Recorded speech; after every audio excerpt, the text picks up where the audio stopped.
Uh-huh. Hey folks, Ronnie Newhouser here. I wanted to talk about strategic voting.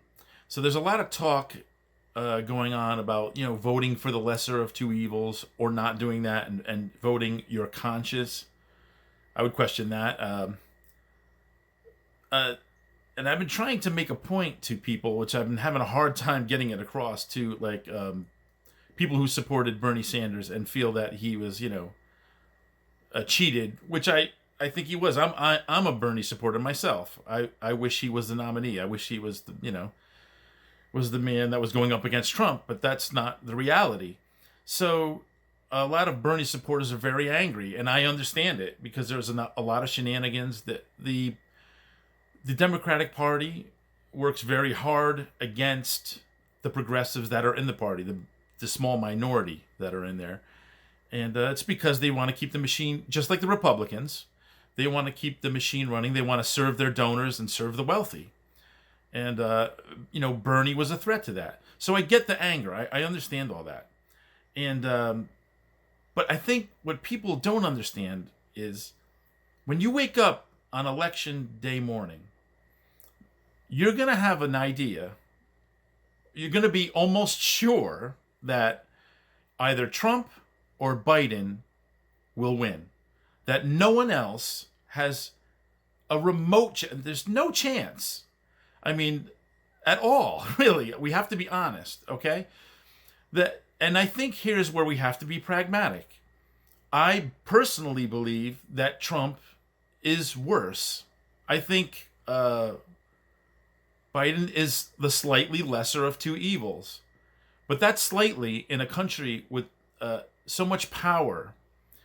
And there's so many things going on now that we have to take that into account. Because if you just vote for, you do a write-in vote, or you just vote for someone in the Green Party, or whoever, you're basically giving a vote, in my eyes, to Trump. I don't think that's a good idea, because there's going to be more suffering because of it. Now, people say they're voting their conscience. I don't think you're voting your conscience. And the reason behind that is, if you know that your candidate has no chance of winning, and you vote for them anyway, and you give basically a vote to the more evil person, you're accepting the fact that a lot of people will suffer, a lot more people.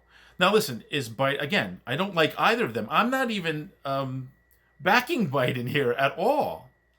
I'm just talking about the reality of waking up on election day and having the understanding that either Trump or Biden will be president.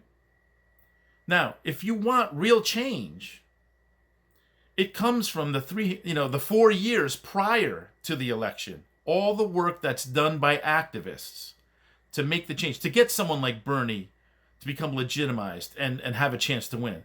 The problem is, there was a lot of work done and a lot of positive things happened, but we're not there yet. This country is not going to vote for them. They're not going to vote Green Party. I wish they would. I think it would be fantastic. But the country isn't ready yet. So on election day, there's really no other choice, but I think you've got a moral and ethical obligation to vote the lesser of two evils. And I think that's Biden.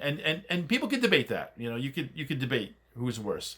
But I think if you look at the policies, here's one thing that won't happen. The left, the real progressives on the left, will have Biden's ear and would have a chance of making some change.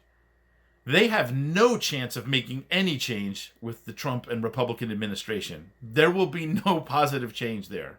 He's going to keep gutting the country, getting all institutions that protect or help people. And he's going to do that in favor of, again, privatizing everything so the wealthy can get even more of your money.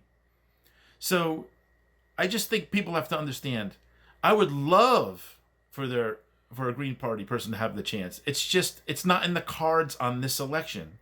Unless I wake up on that, listen, if I wake up on that morning and some miracle happens and the vote's close, you bet I would vote Green. Now, I do have an out for everybody also who does want to vote third party. if you're not in a swing state.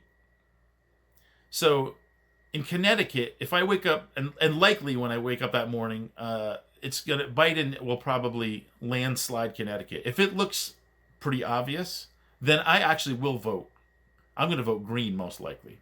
Okay? But if you're in a swing state, that's really not a good idea, I think.